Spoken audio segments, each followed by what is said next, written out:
And I want to make a point once we go live about this recipe, because people keep on saying that this is Louise Brooks's recipe. It's not. Okay. You know, it appeared in the piece called My Favorite Pieces, My Favorite Recipe. We're live now, so give me just a sec and we will go into that for sure. Okay. For sure. Okay.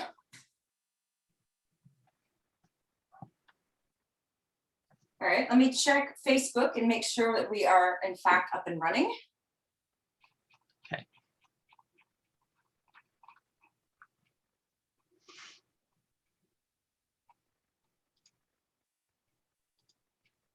Okay, hello from Germany. All right, so Benjamin is watching in Germany and Barbara Boyd Doss is watching down in San Diego. So hello. Hello. All right, welcome to another episode of Hollywood Kitchen. In the 1920s, there was a very popular song called Don't Bring Lulu. But today, that's exactly what we are going to do. We are bringing Lulu, and I could think of no better person to join me than the great Thomas Gladysz up in San Francisco. I've met Thomas at the San Francisco Silent Film Festival, where we've both been attendees for many years. He runs the Louise Brooks Society. He's written multiple books on Louise, and he's agreed today to be my special guest. So Thomas, welcome to Hollywood Kitchen. Thank you. It's good to be here. Yes, I am so excited to be talking all things Lulu today. Well, it's good to see you, Carrie, because we've been acquainted with each other for at least a decade. Yeah, at least. Maybe 15 years, who knows? But yeah, it's been nice knowing you over the years, and I've seen you so many times in LA and in San Francisco at the San Francisco Silent Film Festival. But actually, I must make a correction. I'm in Sacramento now. Oh, okay. Yeah, we moved there a few years ago. Yeah, doing living the California life in Sacramento. So very cool. Well, I am so excited to have you join us today. And I usually always open these segments with the question of my guest is, how did you first encounter Louise Brooks? Well, it was, I think, back in the early 1990s, and there was some Friday night and I didn't have anything to do. So I thought, okay, I'll rent a movie. So I went to the movie rental store that still exists in San Francisco. It's still going. It's one of the last 2 movie rental places in this Bay Area.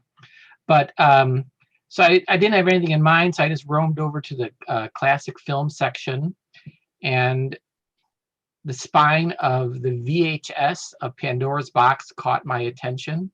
I must have noticed this nice looking lady on the spine there. So I thought, okay, I'll check this. I checked it out. This looks okay. I'll watch this. And I mean, one of the things, admittedly, on the cover, I quite remember, it said, one of the most erotic films of all time. And this was Pandora's Box. And I thought, okay, this is some old silent film. It won't be that erotic, but okay, I'll take it home and watch it. So I brought it home. Say what again? Surprise. Yeah. So I took it home and watched it, and I was just blown away. And I was just wowed. I'd never seen anything like Louise Brooks before.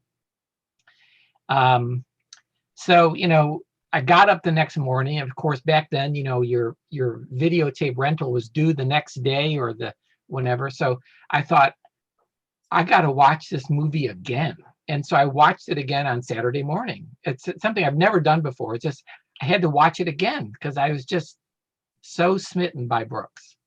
So I did. And that was a long time ago. And I've been on this quest ever since to find out as much as I can about her, to see as many of her films as I can, to read what I can, etc. And back in 1995, as a way of sort of continuing that quest, back in 1995, I launched the Louise Brooks Society website. So it's been online now for almost 26 years.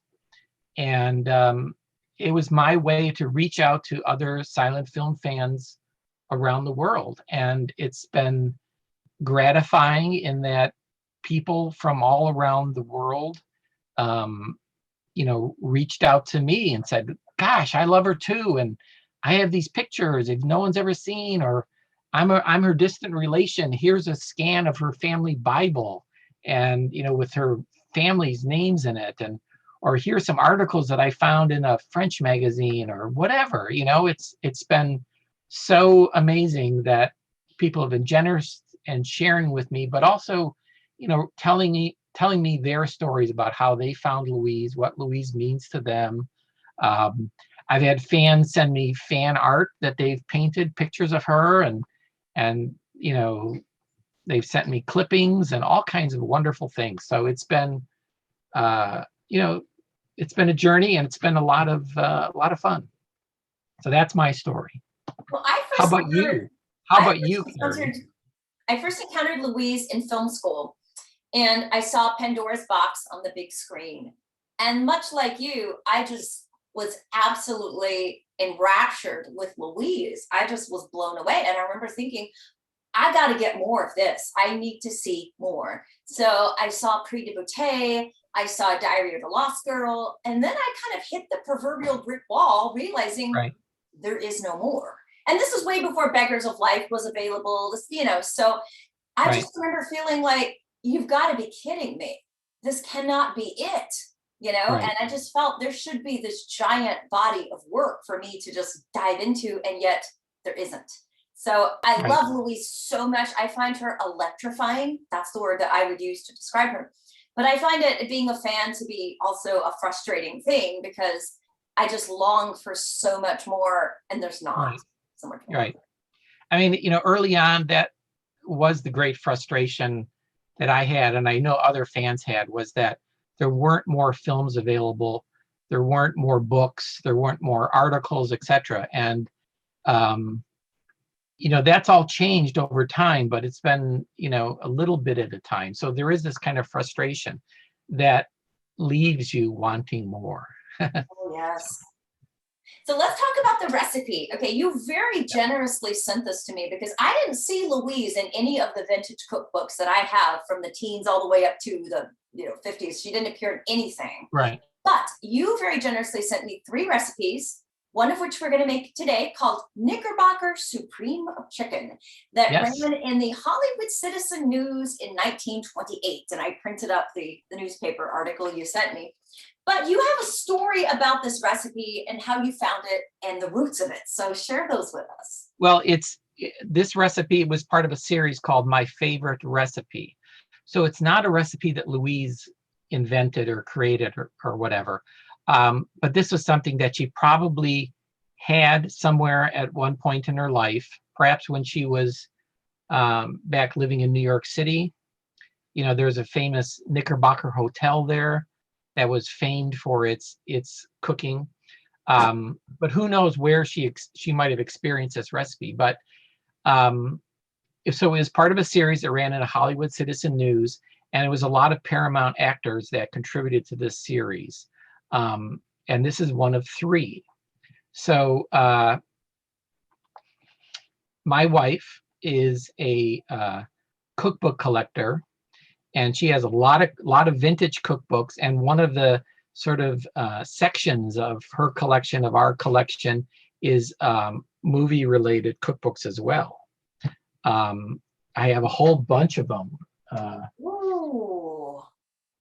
There's this one, which I'm sure a lot of people have seen. Is it the 28 or 27 or 29 version?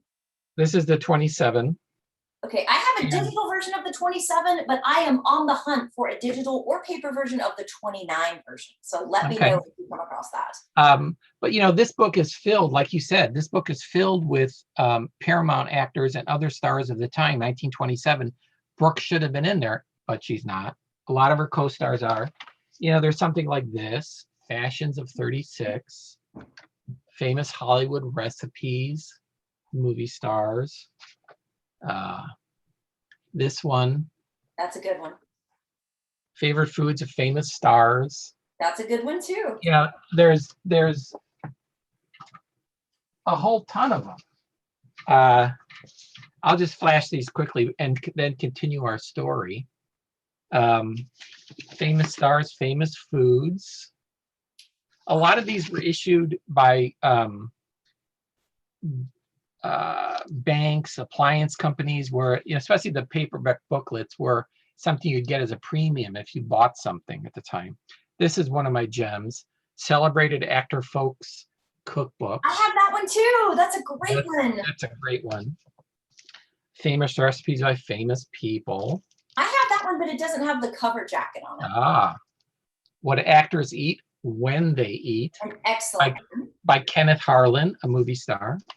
But the recipes by movie stars were this part of this phenomenon of making the stars accessible, relatable, humanizing them, at a time when movie stars seemed like such a distant thing. And so back to this series in the paper, this is one of 3 recipes that, I'm going to guess and say at some point that Paramount Publicity sent all of their actors and actresses a questionnaire for publicity purposes, saying, hey, what's your favorite recipe? What's your favorite color? You would see this sort of stuff in feature stories in the magazines. So I'm going to guess that she probably said, oh, I love that Knickerbocker Supreme of chicken. So they probably tracked it down or something like that. And actually, my wife saw this recipe and she thought it sounded familiar. So she looked through some of her vintage cookbooks and she found this very same recipe in this 1917 Fannie Farmer cookbook. Wow, that's awesome. It's called A New Book of Cookery by Fannie Farmer from, 1915. And it's the exact same wording that's in the newspaper printout. So who knows where this recipe ultimately came from, but hey, Louise recommended it, so that's why we're cooking it today. That's right. That's right. So it's a sort of a fussy and very rich dish, something hotel or restaurant, who knows. So that's yeah, let's get to cooking. Okay. I have to open my window a little bit because in the rehearsal Thomas and I did the other night, my smoke alarm almost went off, which would be bad because it's very, very loud. So we're going to try this, fingers crossed. Okay, we're going to start out with some butter in a pan here. And we've got the chicken breast, which we are going to coat with salt and pepper. Got my salt and pepper caddy right here. Salt and pepper on both sides. Hang on just a second.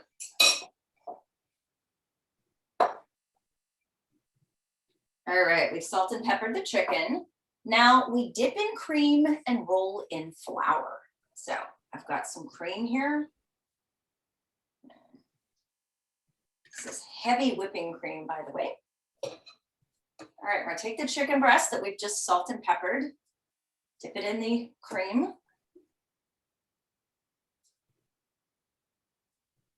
All right, and then roll it in the flour. So I'm gonna get a separate plate for that. Dump some flour out here. Okay. Okay, now we're gonna put it in the flour. And then we're gonna put it in the pan with the butter. So I'm gonna turn it on a lower number as you suggested, Thomas, so maybe the butter doesn't burn and I don't have those pesky smoke issues. So let's see here. This hot plate has come in so handy with doing Hollywood Kitchen because it's nearly impossible to mount a computer or an iPad or a phone over a stove. So this has been great. All right.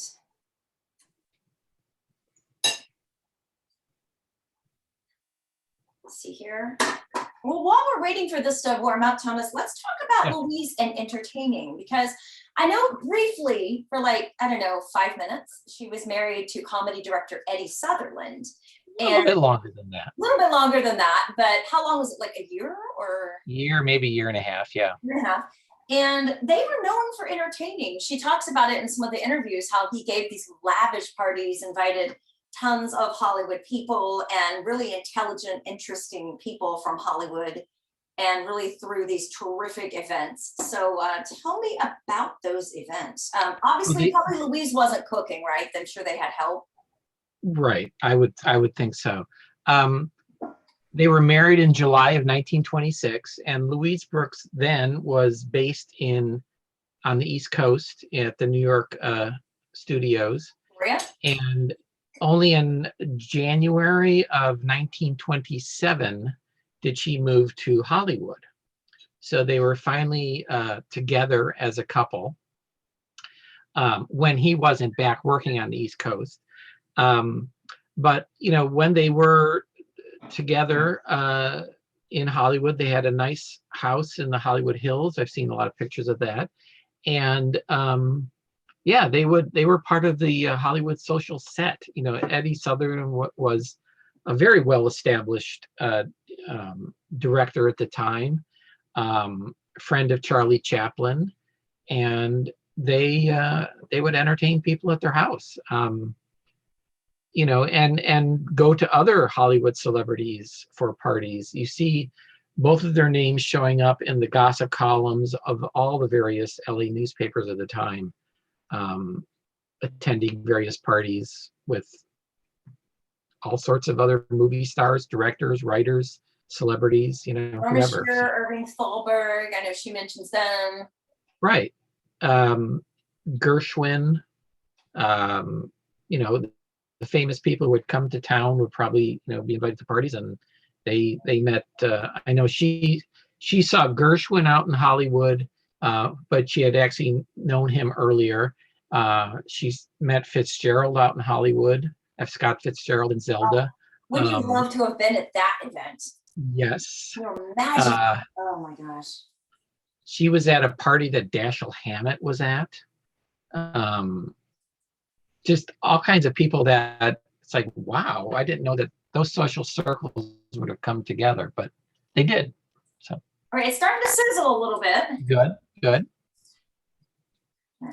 So you just want to let that cook up. Is there very much butter, or did it all get absorbed?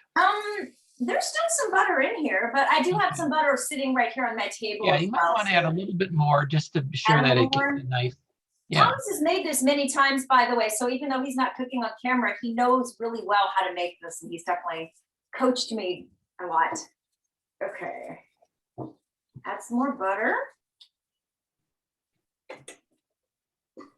And just lift up one end just to see how it's doing on the other side. Okay, it's not quite brown yet, but it's okay. Getting there. Yeah. Okay.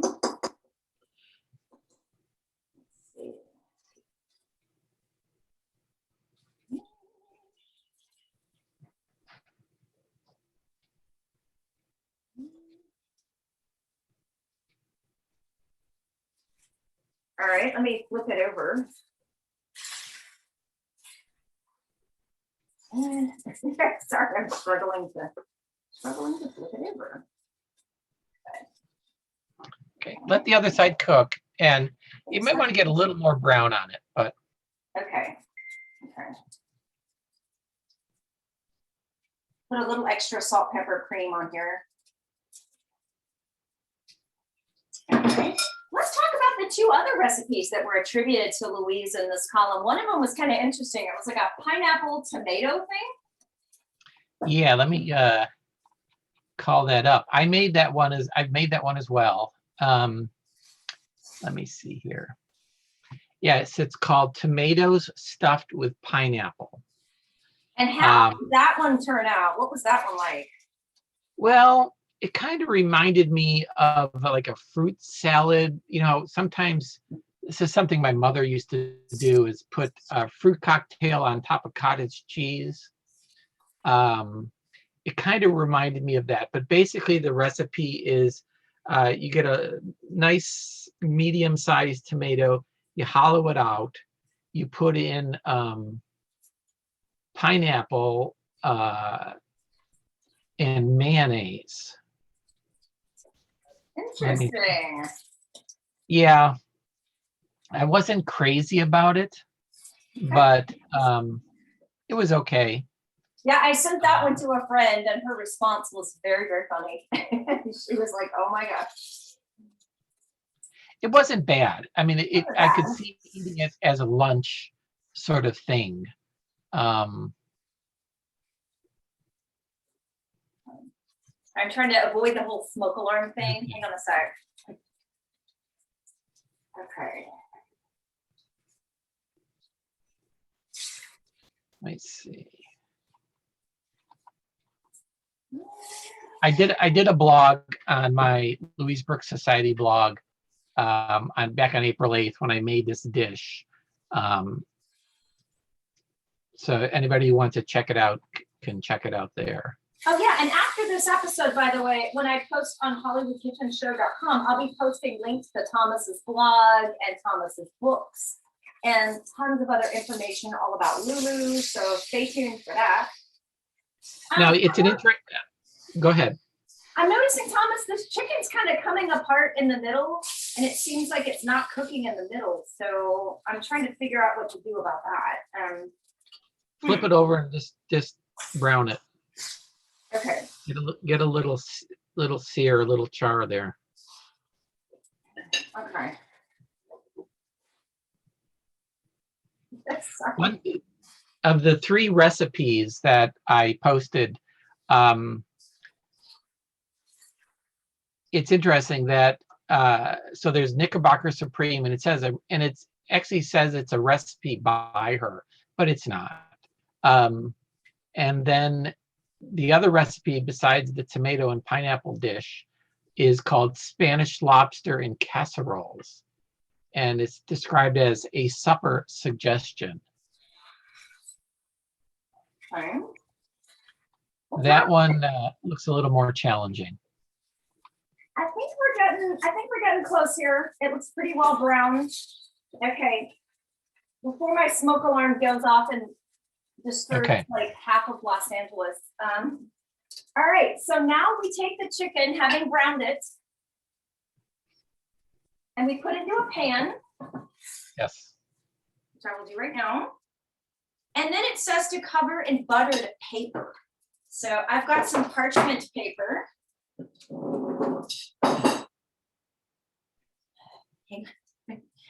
Okay, I've got some parchment paper, and we are going to coat this in butter.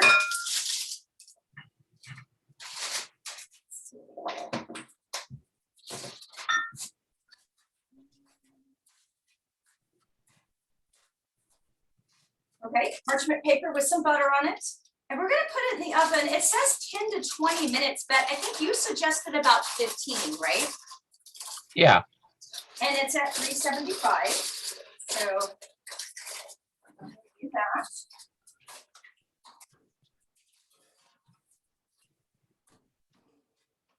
Okay, I'm going to set my timer for 15 minutes. And then while we're doing that, we can go ahead and make the sauce as well. Yes. Okay, so I did line up the ingredients for the sauce in advance, and I'm making a little bit less than the recipe says just because I'm cooking for 1. So 2.5 tablespoons of butter. So I've got my butter already pre-melted right here. We're going to pour it in the pan, right? Yes. What's your heat setting on the hot plate? Right now it's off, but I'm going to turn it to like the lowest one, like number 1. Yeah. Okay, so got the butter. All right, 2.5 teaspoons of flour. Right. A little bit at a time. Little bit at a time. That's where I always have problems cooking, because I always get enthused and just dump everything in at once, which is not good. Okay, a little bit at a time. Okay.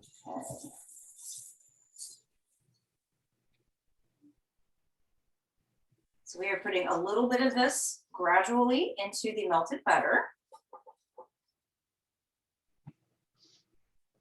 And continuing to stir. It's on very low heat. All right, it's starting to get a little paste-like, which I think is what we want, right? Okay. Yes. But then we're going to thin it out with the cream. Okay. And the chicken stock. All right, so now it says 1 cup chicken stock and 1/2 cup of cream. So we're gonna do I add the chicken stock and cream gradually? Yes. Okay, no, Yeah. do them both at the same time or just one at a time? Just what sequentially. Sequentially, okay. So adding chicken stock and stirring. All right. So we know all about the recipes.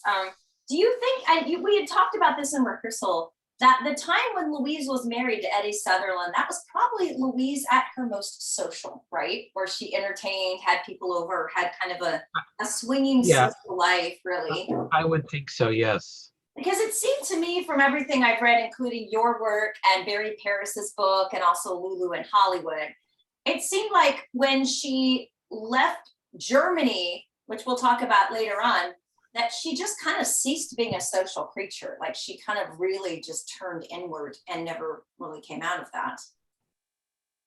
Well, I think there's two things going on. One is that she was never that much of a social creature to begin with, somewhat. But then also, when she left Eddie Sutherland and then went off to Germany, she was kind of cut off from the Hollywood studios, the Hollywood social set. So she got a little more isolated. But especially when she came back from Germany, she was in New York City, which was not Hollywood. She was in New York living in an apartment by herself. So there was less people to hang out with in New York than there was in Hollywood. But nevertheless, her name did show up in the various gossip columns and magazine and newspaper articles about who was seen where. And she shows up quite a lot in those pieces, over the years, even into the 1930s. So add the rest of your broth. You don't want to let it, and then you can start working in your cream too. All right. Work in being the operative word, right? I don't just dump all of it in at once. Right. So, okay. So I'm working it in. I might dial up the hot plate just a tiny bit, just to see. Okay. Yeah, eventually you do want to bring it to a boil. Okay. All right, so working on that. And Louise really wasn't, even when she was married to Eddie Sutherland, I kind of want to talk about that while we're cooking, just because that's the entertaining chapter, I guess, of Louise's, social life, where she's entertaining people as a hostess. It seemed like she really wasn't really that interested in being married. It almost seemed kind of like it was an impulsive move on her part. And they were often on separate coasts, right? Making movies. So they were seldom really like together. Yeah, and that was even kind of a running bit in some of the newspapers and magazines as about how they were newlyweds, but they never, were able to spend much time together, especially in the first, maybe 6 or 9 months of their marriage. Yeah, I've always always been fascinated by how Louise strikes me as such an impulsive person. You know, Mhm. like not a person who, you know, thought deeply about what like certain things she did in her life. She just kind of did them, you know. And Yeah. very interesting. I just find her fascinating, both off screen and on, you know, like equally. Okay. We've added all the cream here. Okay. Now we add a little bit of salt, pepper, and egg yolk. Yes. Okay. You're making a very rich, rich sauce to go on it. Kind of evocative of a hollandaise sauce, but you know, next sauce over on the shelf. It also said add a little paprika as well. So we are going to add some Yes. paprika. Okay. And then it's still not bubbling yet. I'm kind of waiting on that to happen. But do I wait till it bubbles before I add the egg yolk? Let me see what the recipe says. Let's see. Hang on. Let's see, melted. Okay, then. Okay, first you bring to a boiling point, and Okay. then you add your well, then you would add your paprika and yolk, slightly beaten, the yolk. Okay.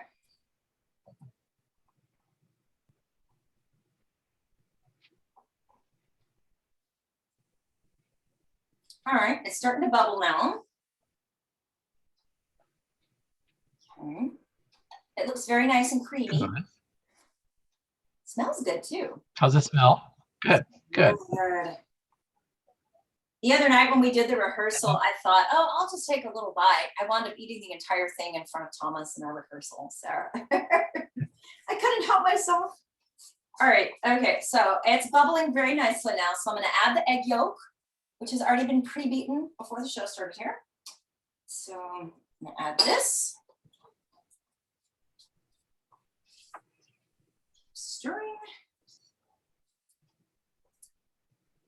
All right, let's see how we're doing on the stove. All right, we still have 7 minutes on the stove. So why don't, while I'm stirring and the stove is going on here, why don't we just start our full-on discussion of all things Louise, because I'm really excited to be doing that. So it seems to me Cherryville, Kansas is always like the most unlikely place for someone like Louise to have emerged. Well, you know, Louise is not the only big name star to come out of Kansas. He's not. Also Buster Keaton. And Vivian Vance from I Love Lucy. Yes. Well, you know, Louise and Vivian Vance knew each other as small children. And were sort of acquainted. I wouldn't say that they were friends so much, but they knew each other because it was small town Kansas, you know. Yeah.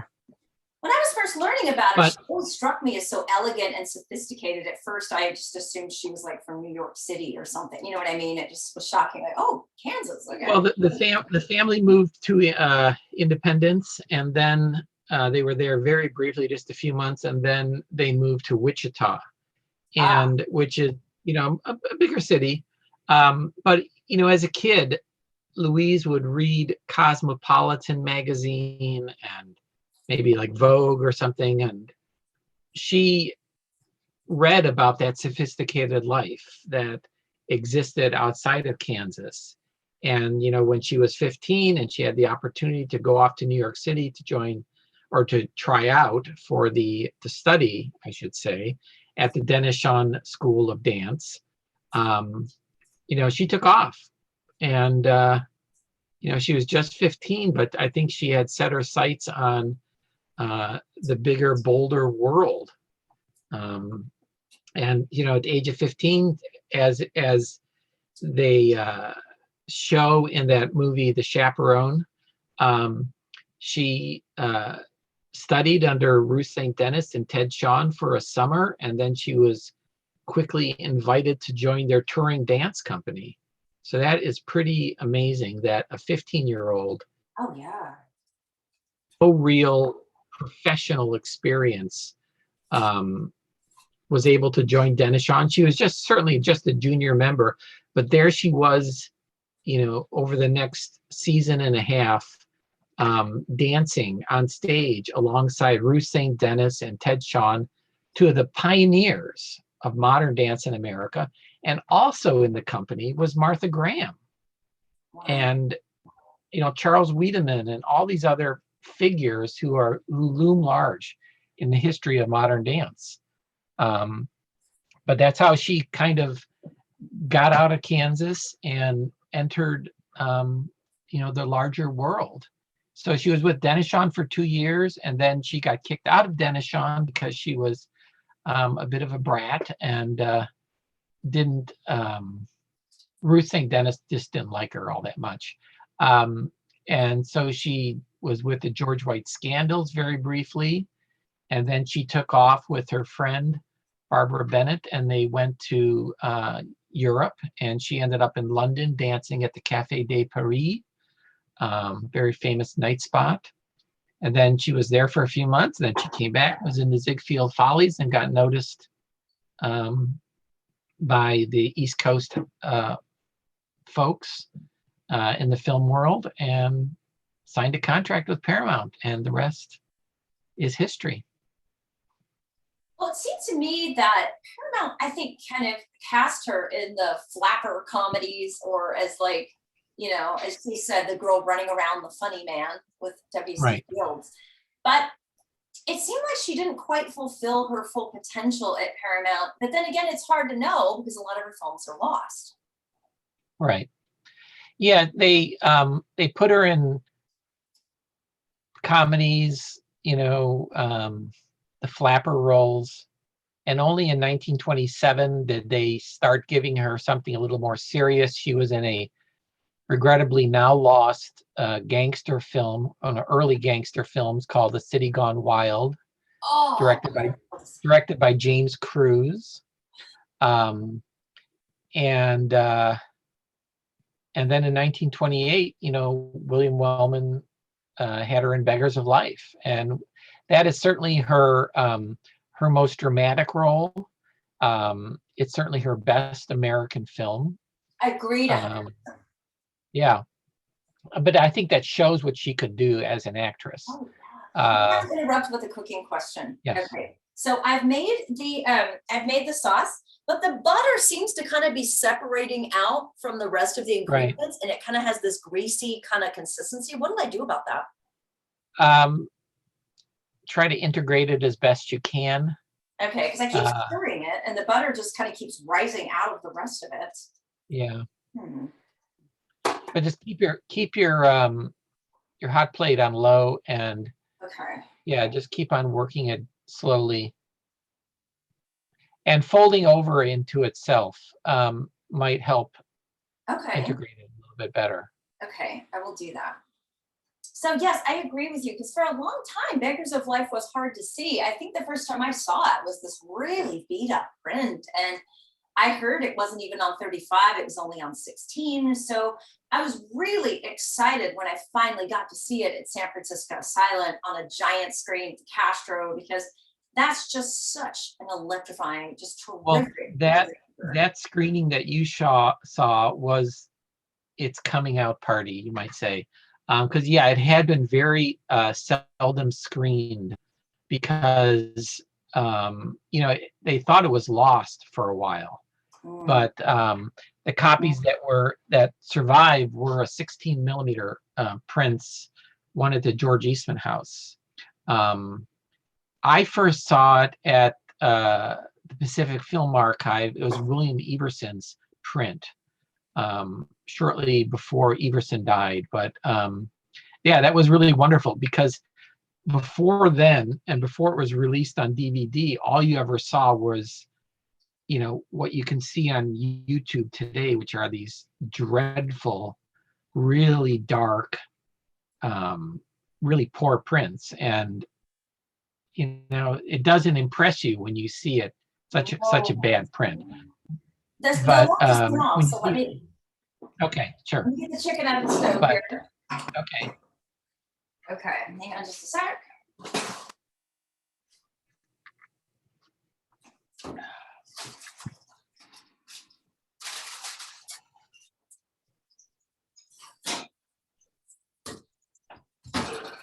And here we are. Knickerbocker Supreme of That chicken. looks good. That does indeed look good. Yes. Now, for those who are following along from the recipe at home, Carrie's sort of adapting that recipe. What they call for in the recipe is to put your chicken cutlet onto some similarly sized pieces of ham along with asparagus. And, you know, that I think is more of a presentation aspect of the meal. But really the key elements to this dish are the chicken cutlet and the sauce. Well, So I was going to go to the store this morning to get asparagus and ham, and then I woke up to discover a flat tire on my car, and there just wasn't time to get the tire fixed, get to the store, and then do the episode. But you are definitely right. That is the presentation part. So where were we? We were talking back about Louise again. yes. So yeah, I think, you know, they didn't handle her all that well. She was sort of a reluctant actress, wasn't really into it, but it was her job, so she did what they told her to do. They put her into, you know, some fair films and some lesser films. And then, you know, come 1929, or actually 1928, after Beggars of Life, before she starts filming, you know, Pandora's Box, she's wanting to renegotiate her contract. She's probably feeling unfulfilled as an actress. And so, you know, she got an offer to go to Germany. And so off she went. And this was as sound was coming in, and it was the bad time to leave. But you know, she went to Germany and blossomed, I think, as an artist, because Pabst saw something in her and helped her realize what she could be as an artist, as an actress. I totally agree with you. I love the quote she talks about when they met at the train station. It's like they'd known each other all their lives, right. And he just instinctively knew and understood her personality, her background as a dancer. He just kind of knew exactly what to do with her, when really, other than William Wellman, nobody else knew how to tap into what she really had to offer. Right. Yeah, and then, you know, he worked with her again on Diary of a Lost Girl. And he started scripting Prix de Beauté with René Clair, but then they dropped out of that project because the funding fell out. But she was obligated to be in that, so she was, and that's a really fine film. And that film, like Beggars of Life from a few years ago, is sort of being rediscovered anew. You know, it's being shown a lot in Europe. They've shown both the silent and the sound versions of that film. Interestingly, it was one of the very earliest French sound films. But it suffers from the kind of adaptation that a lot of the films from that period suffer from, which is being shot as a silent and then being adapted for sound. But I think, as I'm sure you will agree with this, Prix de Beauté has one of the great endings of all time. Yeah, it's so good. Spoiler alert, we won't give it away. Won't give it away, but the first time I saw it, I was gutted, but also I kind of felt like, well, that was the only way that could end. I mean, that was kind of bound to end that way. Yeah. When I first saw Diary of a Lost Girl, it was really butchered. I mean, that film was butchered so much that it almost doesn't even make sense. I mean, since then I've you know, seen it, and it's I don't know, the pieces have come together a bit more. But well, both, you know, when Diary was first released, it was recalled, and they had to edit out all this stuff in Germany because it got into a lot of censorship problems. And so it was re-released, and then wherever it showed around Europe, and it was a pretty popular film in Europe, it got cut locally to meet local standards. And the scriptwriter for the film saw it, had a chance to see it in Paris. And he recounts the time that he saw it, where he was sitting there and the film ended, and he thought that the film had broke because it just ended abruptly. But no, that was the print that they were showing. They just lopped off parts of it. So it was that badly mutilated. But, and the same thing goes for Pandora's Box, maybe to a lesser degree, but both films are incomplete according to the way that Pabst envisioned them and released them initially. But, you know, various archives and institutes around the world have tried to put them together as best that they can. And I think those two versions that are out, Diary of a Lost Girl on Kino, I do the commentary on that disc, and then the previous version on Criterion, which is out of print for Pandora's Box. Those are probably the best versions that we'll see in our lifetimes. Who knows if they'll ever find more? It's probably unlikely. So, but I think of Pandora's Box, Diary of a Lost Girl, and Prix de Beauté as a kind of trilogy. I mean, certainly G.W. Pabst is a thread that links all three films, but they're all kind of tragedies. Brooks plays a not so dissimilar character in each. They really have a kind of thematic unity that makes them an almost trilogy. I'll put it that way. I agree with you. And to me, her whole reputation basically rests upon that trip to Germany and those German films. Because had she not made those, I really don't know that she would be such a significant, figure in silent film. I agree. We probably, if she hadn't made her German films and had just stayed in the States and maybe made some more films in the 30s, she wouldn't be remembered today. She would just be another, second tier actress that is in the credits. But I think, if you do, aside from those three European films, it's worth looking at her surviving films because Beggars of Life is really, really strong. Great. And a film like A Girl in Every Port, they love it in France. I don't quite get it.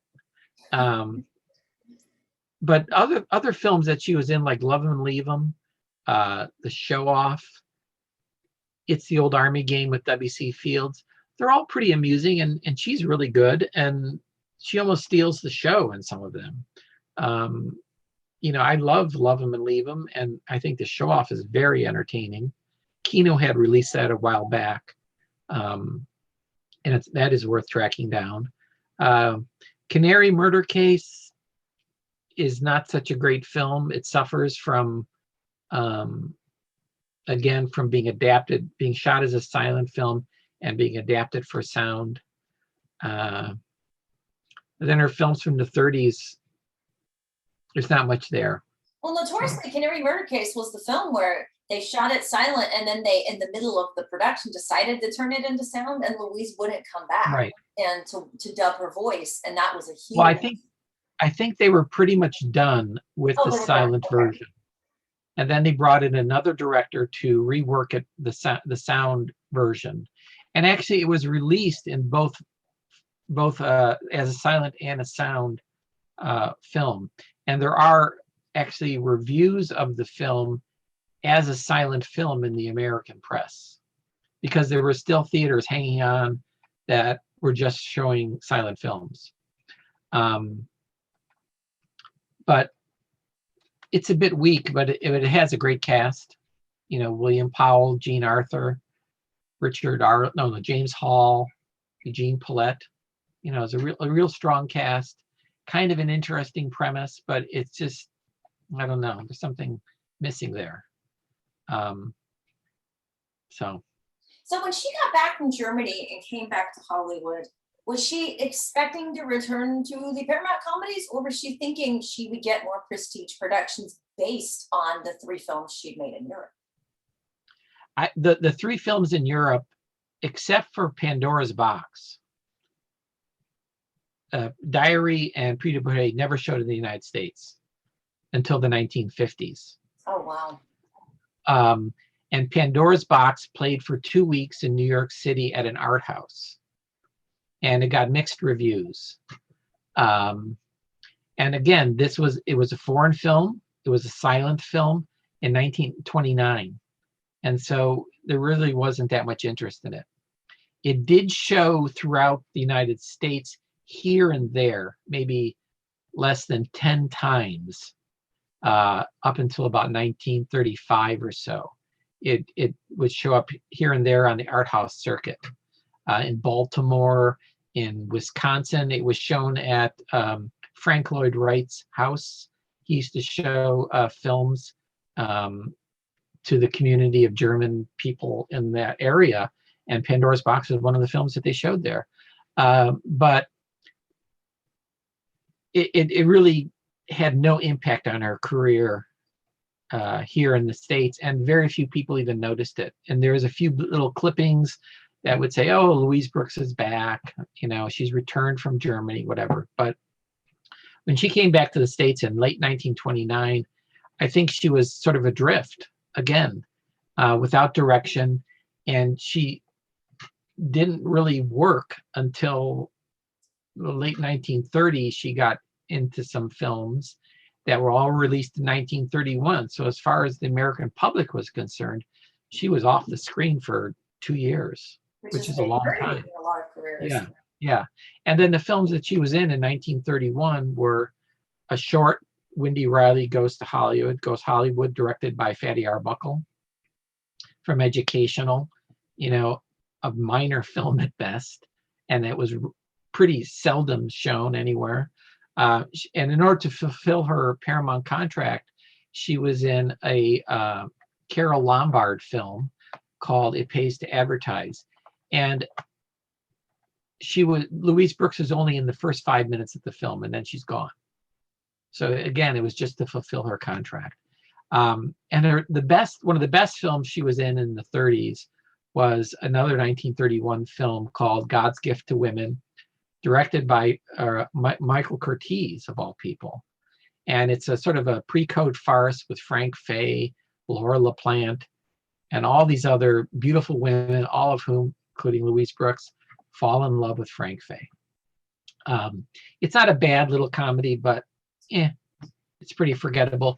And even though it was a Warner Brothers film directed by Michael Curtiz, it didn't show all that much. I mean, I've looked at the exhibition record, both in the United States and around the world, and compared to all of her other films, you don't find it popping up very much at all.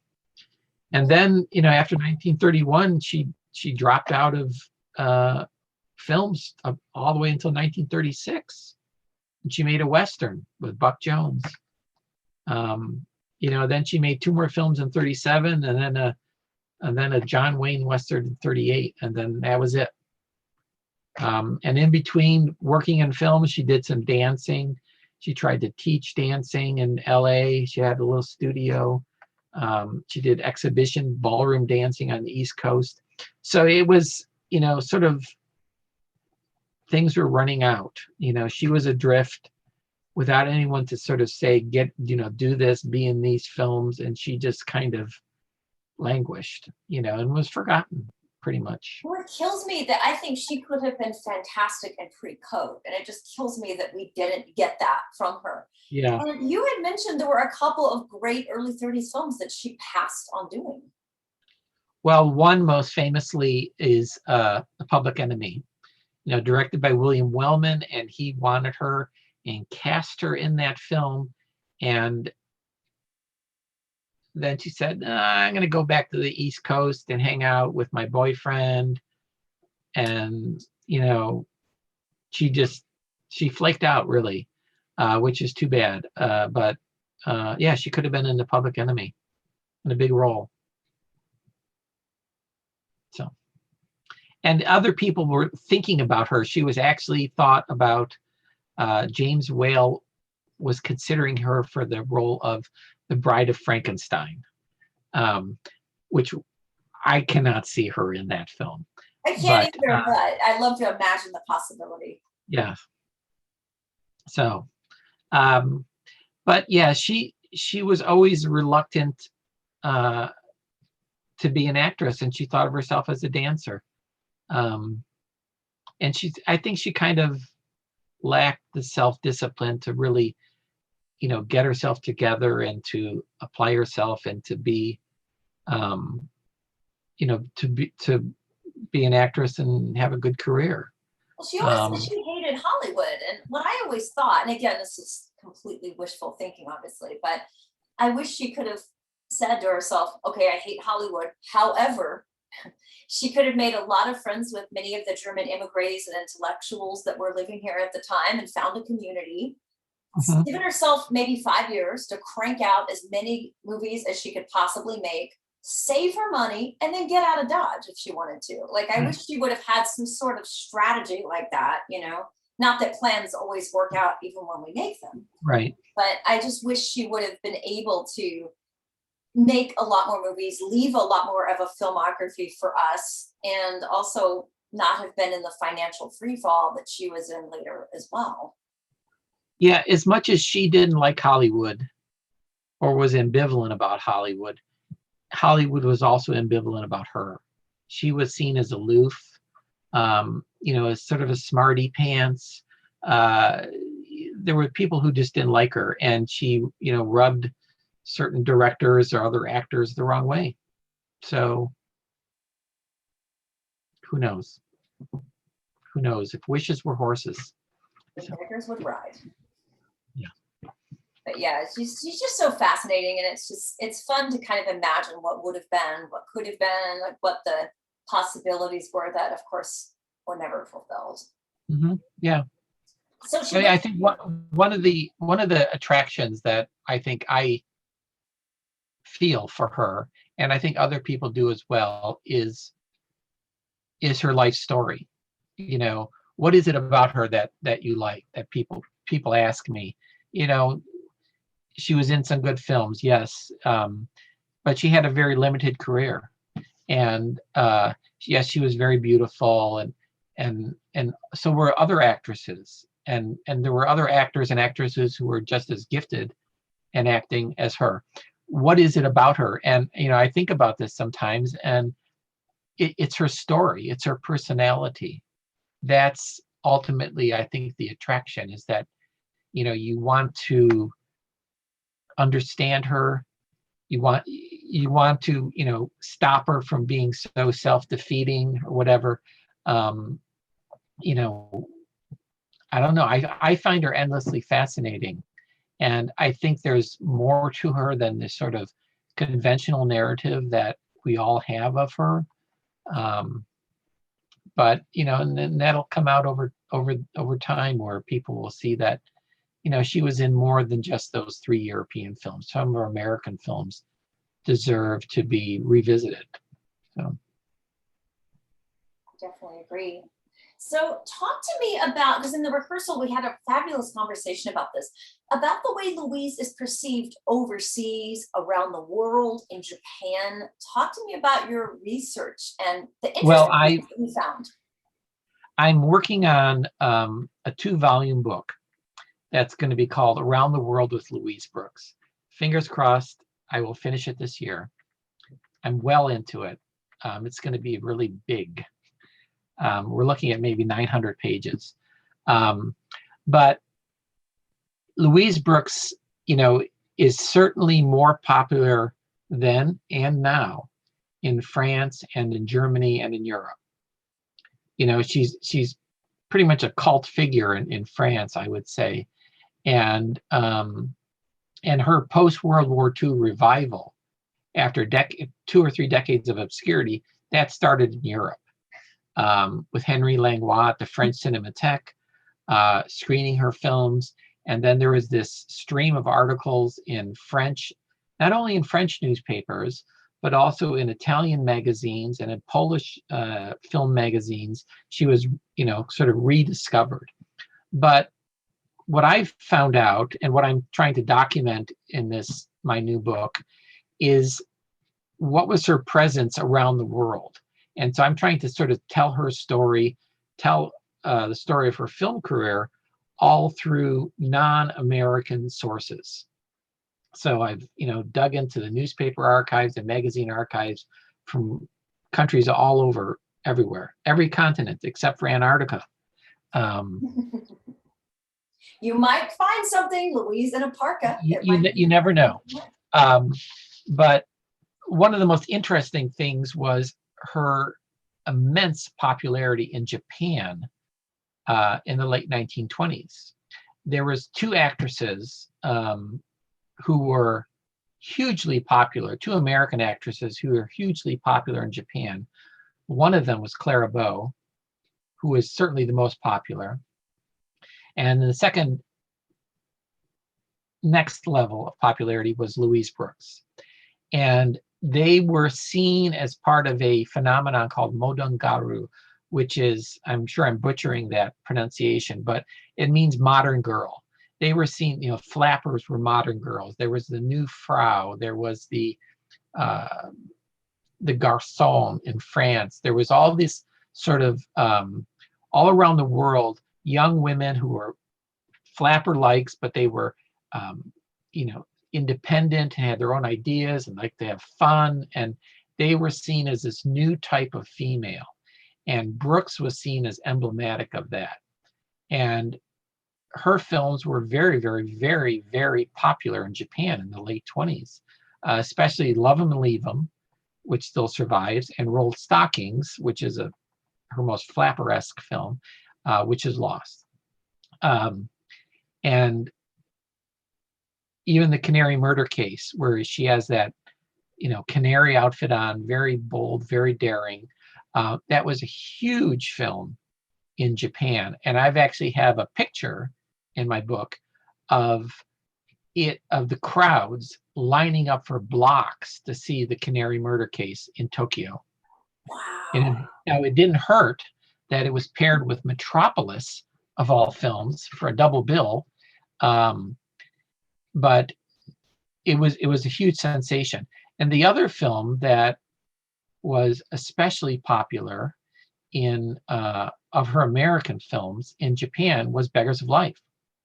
And you wouldn't think it, but people also saw that as a strong, independent female who strikes out on her own, quite literally in that film. And the leading Japanese film magazine of the time, and still going today, it's Kinema Junpo, which is called the Movie Times. Every year since the 20s, they put out the list of best films of the year. And Beggars of Life was the third best foreign film of 1929. So it's quite a bit of recognition. It's like being in the Sight and Sound poll for the best films of the year or something. Now, did Louise know about this? Was she aware? I don't think she really knew about her popularity in Japan. But let me add a couple more things. One of them is that only in Japan, let's put it this way, Japan was the only country outside of Europe where all three of her European films were shown. And the other thing that I have in my book is when Louise Brooks was in Germany filming Pandora's Box, she and director G.W. Pabst posed for special pictures that were to be sent to their Japanese fans. So there must have been some kind of awareness that they had a strong following in Japan. And there's the pictures of Brooks and Pabst, and they're holding little chalkboards in front of them, and their names are spelled out in Japanese characters. And that was like a message to their fans. So, they must have been aware of it to a degree, that they had an audience there. But, Louise Brooks showed up in Japanese advertising for like soap. There are feature articles about her in Japan. Her picture ran, many magazines, and she was on the cover of at least 5 Japanese film magazines of the time. So that's something, that's a presence, that's a phenomenon that we don't really know about. And what I try to do in my new book is just document her presence and the presence of her films all around the world, in Africa, Middle East, Ukraine, Soviet Union, all over Europe, of course, Latin America. She was kind of big in Latin America. So it's an interesting phenomenon to show how American culture was spread all around the world, with silent films of the era, riding that wave, going everywhere. So, and, she also had her fans not just among moviegoers, but amongst the intelligentsia of Europe and of Latin America. There are writers and artists who incorporated her into their artwork, or their commented on her, and that's all part of this sort of worldwide phenomenon that I'm sort of tracking. So. Let's talk about the lost films, and let's talk about Now We're in the Air. So can you tell me about the process of that, and how that fragment of that film came to light? Yeah, Louise Brooks made 4 films in 1927, and for the longest time, up until just 3 years ago now, they were all considered lost films. And late 2016, Rob Byrne of the San Francisco Silent Film Festival was tipped off by Kevin Brownlow to, if he was going to Prague, to go to the Prague Film Archive and to ask about any Paramount films that they might have, especially Louise Brooks films. I guess Kevin Brownlow must have had a suspicion. So Rob Byrne went and asked, and they found a 20-minute fragment of Now We're in the, which is one of her lost comedies with Wallace Beery and Raymond Hatton. So Rob told me, I was very excited, of course. And he said, can you help with the preservation of this fragment? Because what they found were, I think, 3 pieces of film, 3 chunks. And they didn't know which order they should go in. And plus they had Czech intertitles. So I went down to Hollywood to the Margaret Herrick Library and found a scenario for the film. My wife and I found it, we transcribed it, got it to Rob, and we're able to put those fragments back together in their original order, and to have the original translations of the intertitles, and put that back together. So I wrote a book about it. You can read all about it. The story of how it was found, and this book also includes another sort of, besides recipes, another phenomenon of the time where they would fictionalize films into short stories or novels. And this one contains a British short story and also a little novella of Now We're in the Air, published in Spain. So even though a large chunk of the film is lost, you can read the stories and you can get a sense of what this film was like. It may be the closest we'll ever get. So I was able to help with the preservation of that lost film. I suppose you want to see my little flipper, my little Absolutely. thing. Let's do show and tell. This is something that the San Francisco Silent Film Festival gave me. And it's these objects, which are kind of like a flip book, but they're made in Italy. And this is a scene from Now We're in the Air, when Louise Brooks, who works in a circus, is coming out of her trailer.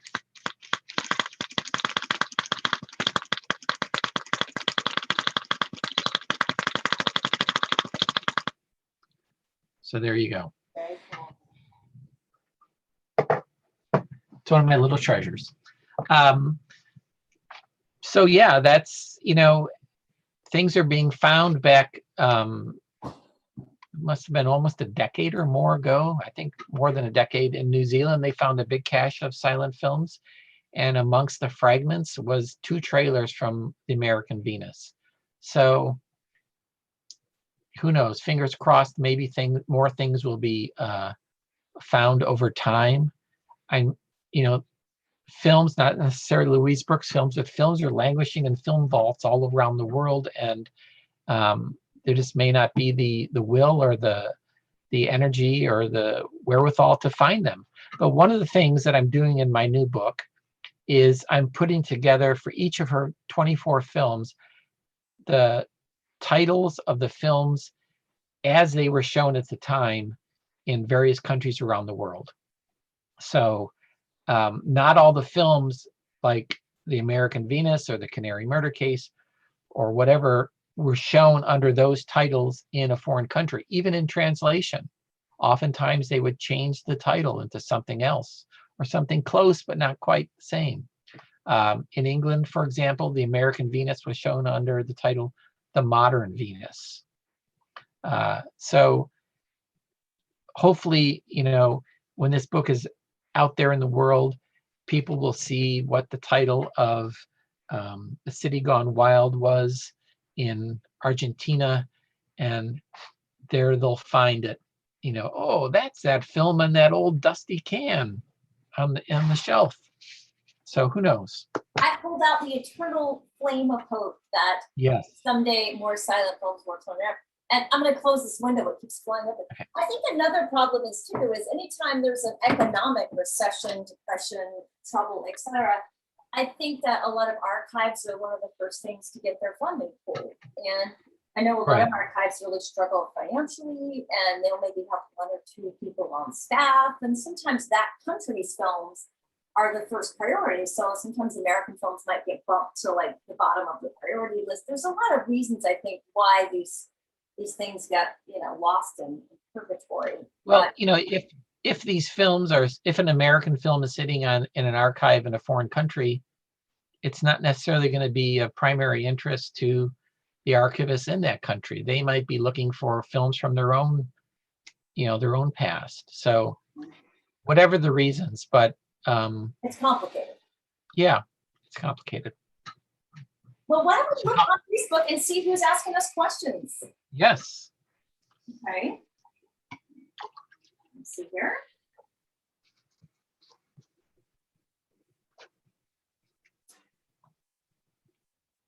All right, we've got 65 comments. Victoria Mature says, always interesting to hear about pop culture in Japan pre-World War II. Well, Victoria, you will want to check out this book called Making Personas, Transnational Film Stardom in Modern Japan by Hideya Fujiki. And it's published by the Harvard University Asia Center. And this is what got me started on exploring Louise Brooks in Japan. There's a whole chapter here called Modern Girls and Clairbeau. And this is it. You can see. Ooh, I love that design. Yeah, and that's Mary Pickford on the cover. I need this book. But this is a really fascinating book, and this book I picked through the footnotes, and it's led me to other books, and there's a lot to find out there. Okay. Yeah. Danny Miller is asking, is it true that Liza Minnelli based her Sally Bowles on Louise Brooks? It sure looks like it. Did Louise Brooks use the green nail polish? I don't know about the green nail polish, but Vincent Minnelli, Liza's father, yes, tipped her off to Louise Brooks and her look as an inspiration for the way she appeared in Cabaret. Yes. And then, of course, Cabaret was based on the I Am Camera and the Christopher Isherwood's Berlin stories. And, you know, Christopher Isherwood was a Louise Brooks fan, and he actually went and visited Brooks in her apartment in the late 70s, her and Don Bacardi, his partner. And I had a chance to meet Don Bacardi and do an event with him. And he told me some stories about Louise, and his book of artwork that the University of Wisconsin published, called Stars in My Eyes, has his drawings of Louise Brooks and his diary entries about you know, the time that he spent a couple of days. Him and Isherwood arrived together, they hung out with her, and then Isherwood went on somewhere else, and Don Bacardi stayed with Louise Brooks for a couple, 3 days and drew her and talked with her, and that's in his book. It's worth checking out. Let's see, Benjamin. By the way, shout out to Benjamin, who sent me this awesome Louise Brooks card and pen from the Film Museum in Berlin. So Benjamin, I must have one of those. Benjamin is the best. He says, I read Liza referred to Lila DePuy, who also had the pixie haircut. Could be Louise Brooks as well. Yes, Leah DePuy, certainly very striking looking woman, actress. And she had that same haircut. Yeah. Donna Hill, our mutual friend in San Francisco, Yes. says, Thomas, do you have a timeline for the publication of your 2-volume set? I hope that it's finished. I plan on finishing it this year. I gotta get it done. I am 900 pages done, and I'm just trying to working on formatting and finishing up text of different chapters. But a lot of the chapters are already written, so hopefully then by the end of this year. Monique is reminding us they found an old Valentino film, Beyond the Rocks, in Amsterdam. Who knows what else they will find? Yes, Monique, I also hold out hope that more things will turn up. I recently ran a poll on my blog saying, which lost Louise Brooks films would you like to find? And the two that came in with the most votes were Rolled Stockings from 1927 and The American Venus from 1926. That was, American Venus was her first credited film role. So, and she plays, you know, it's the beauty contestant film. So yeah, I would love to see that too. So Benjamin's already written a comment. He will gladly send you one of those cards with a pin as well. Okay. So it's gonna happen. It's going to happen. That is awesome. So awesome. We are very lucky that the internet kind of brings us together and movies bring us together. Yeah. And I'm very Yes. grateful that we live in a time where we have that.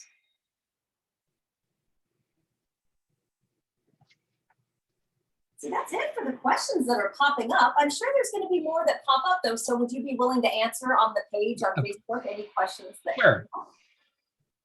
Yes. I will, Victoria, I will send you the title of that book to be sure that you can track it down. Send it to me too. I need it too. Okay. I can't wait to read it. I'll post it in the comment stream here. Yes, I think there's going to be new sales of it. There's another book on modern girls in Japan, this whole worldwide phenomenon. And I will post the title of that too, information about that. That's something I never thought about. That's kind of an angle that never dawned on me, which is why I think it's so fascinating. Well, I think it was a phenomenon that was spread by magazines and films. You know, people in Japan, according to these books that I've been reading, the kids would go to the movies and see, well, how do I dress like Clara Bow? How can I cut my hair like Louise Brooks?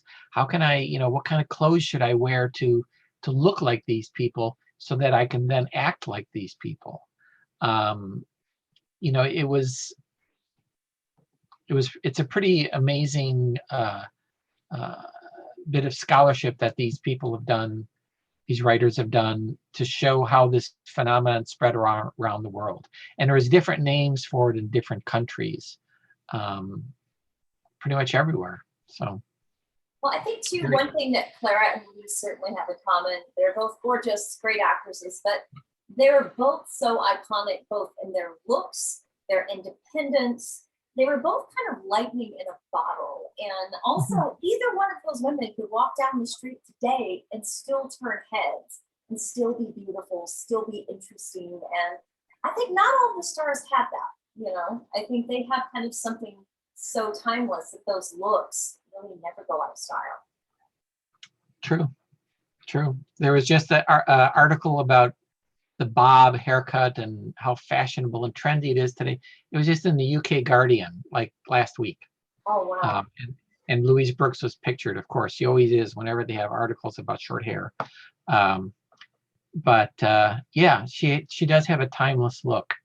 And it's a look that is very much allied with modernity, because women cutting their hair short was an act of liberation. It wasn't the long hair, you know, and more traditional look that other stars and other individuals had back then. The short hair was less fuss, and it was a very modern look. And that all played into this whole phenomenon of the modern woman, the new Frau. And I also want to plug your book. When I put the final post up on HollywoodKitchenShow.com, I'll put links and images of all of your books. I would like to recommend this book I have right here on my table, Louise Brooks, The Persistent Star. And I'll post links if people want to learn all about the Louise Brooks Society as well. So yeah, I did Persistent Star. I did this book on Beggars of Life, which is all about that film. I had done the audio commentary on Beggars of Life, the keynote DVD release. And then another book that I did on one of her films called Diary of a Lost Girl. And this is, I did the audio commentary for the DVD of Diary of a Lost Girl. And the way I got that job was by doing this book. And I did this book in 2010. And the reason why I did it is because this film was based on a book that came out in Germany in 1905. And then it came out in English translation in 1906 and had been out of print for 100 years and was very hard to find, very rare. So I reissued the original English translation, and I wrote a long essay talking about the history of the book and its relationship to the film. And so this was one of my restoration, preservation efforts, was to bring this book back into the public spotlight. This book is a phenomenon because in its day, it was hugely popular. It was one of the biggest selling books in Germany in the early 20th century. And it sold more than 1 million copies. And supposedly it was really the diary of a lost girl, of a wayward young woman and her fall into prostitution. But actually it was not a real diary. It was written by a novelist of the time. And there was all this controversy as to whether it was real or not. And all those people in Germany wrote to the author saying, "Where is she buried? I want to go and pay my respects." And there was a stage play about it that was censored because it was a hot topic. And, you know, the book, there was lawsuits over the book. And it was very controversial, very big seller. And it remained in print from 1905 till the early 1930s, once the Nazis came to power and they banned it. And then it fell into obscurity along with the film, pretty much. And it was forgotten. And the author, Margaret Bohm, is a very interesting author for her time. This is only one of 2 books that was ever translated into English. Another one was called The Department Store. But this book has a really fascinating history. So I wrote this introduction talking about the film. Louise Brooks's film version was actually the second film.